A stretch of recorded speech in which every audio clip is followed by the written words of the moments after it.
Word of honor.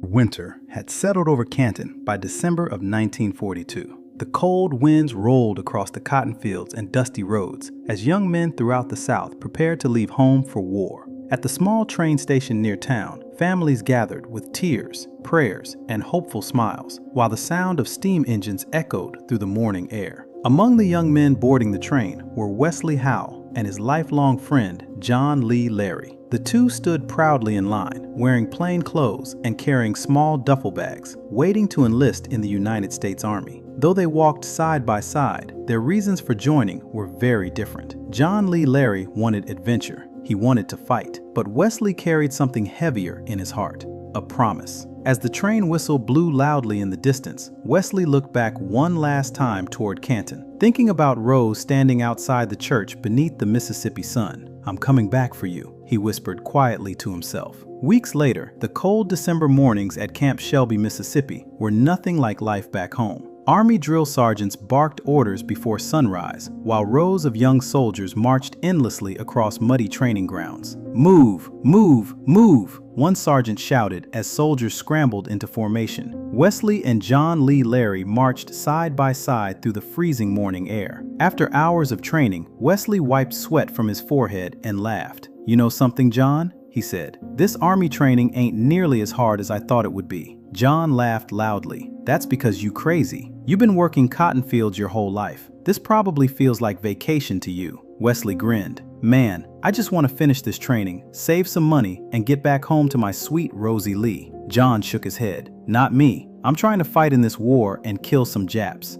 Wesley sighed. "You always looking for trouble. Trouble always finds me first," John answered proudly. The two friends laughed as another drill command rang across the camp. Back home in Canton, Rose sat on her front porch with her best friend Ruth as the winter breeze drifted through the neighborhood. In Rose's hands was a letter from Wesley. Ruth leaned closer. "So what's your soldier man got to say?" Rose looked confused and amused at the same time. "He drew me a picture." "A picture of what?" Rose blinked twice before answering. "A sandwich." Ruth nearly spilled her iced tea laughing. "A sandwich? Girl, that man hungry." Rose laughed softly. "I don't think that's what he means." Ruth snatched the letter playfully from her hands. "Let me see this foolishness." As Ruth studied the drawing, her eyebrows slowly lifted. "Wait a minute. Your name on one piece of bread, his name on the other piece." Rose stared nervously. "What?" Ruth burst into laughter. "Is this some kind of love sandwich?" "Ruth!" Rose gasped, embarrassed. "Well, what's this in the middle supposed to be?" Rose shook her head slowly. "I think Wesley trying to tell me something." Ruth wiped tears of laughter from her eyes. "Baby, I cannot wait until he explains this mess." The two women laughed together as the evening sun began setting over the neighborhood. After a while, the joking faded, and Ruth looked seriously at her friend.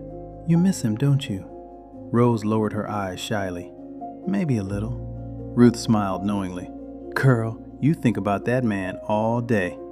Rose finally laughed and admitted, "All right, maybe more than a little." The porch grew quiet for a moment as music played softly from a nearby radio. The two women tapped their feet gently to the rhythm of a gospel blues tune floating through the night air. Then Ruth asked the question Rose had secretly been asking herself every day. "Do you think Wesley gonna keep his promise?" Rose stared out into the darkness. "I don't know," she whispered honestly. "But when he talks about it, he sounds serious." Months later, Camp Shelby had become a world of its own. Inside the Army barracks one evening, soldiers crowded around a loud dice game while cigarettes smoked heavily through the room. John Lee Larry laughed wildly as he rolled the dice. "Come on now, lucky 7. Suddenly the barracks door swung open. Wesley stepped inside wearing a sharp military police uniform with a shiny badge pinned proudly across his chest. The room grew quiet for a second. Wesley crossed his arms with authority.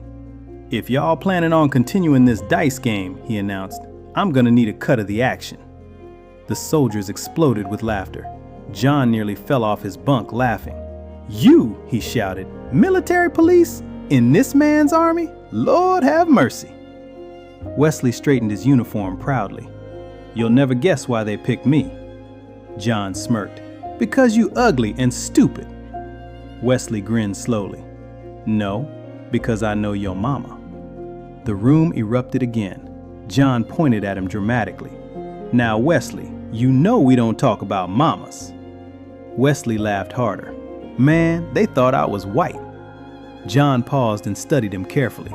Well, he admitted reluctantly, you do look a little European. Fool, Wesley muttered. Then his expression softened. The captain handed me this badge and said, "This your lucky day." John nodded proudly. That's good, brother. Most of us getting sent to hard labor. Then John leaned forward excitedly. But me, I'm trying to get orders to Tuskegee. Wesley blinked. Tuskegee?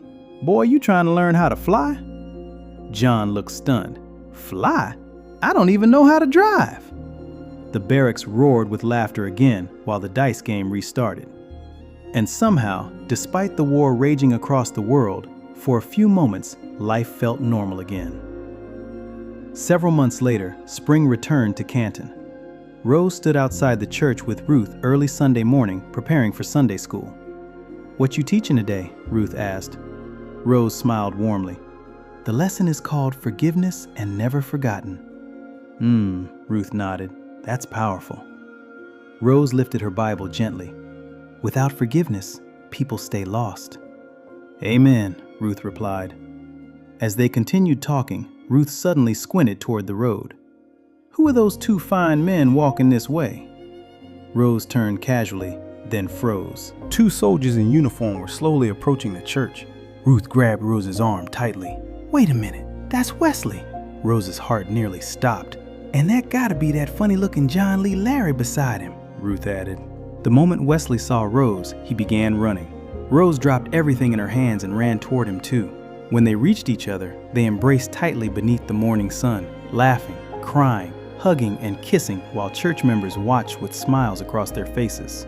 You didn't tell me you were coming home, Rose cried breathlessly. Wesley held her close. The war is over for me, Rose. Then he looked directly into her eyes. And I came back to keep my promise. Rose could barely breathe. Not only had Wesley returned alive, he had returned for her.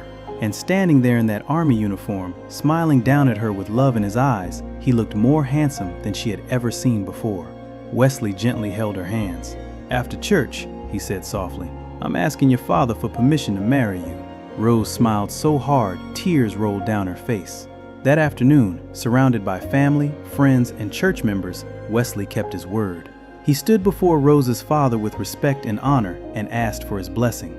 Later that evening, under the glowing Mississippi sunset, Wesley dropped to one knee in front of everyone gathered outside the church. Rose covered her mouth in shock as Wesley reached into his pocket. Rose, he said proudly, a long time ago I made you a promise. Tears filled her eyes. And today, Wesley whispered, I'm here to fulfill it. Rose nodded before he could even finish. Yes. The crowd erupted into cheers and applause as Wesley slipped the ring onto her finger. A promise made.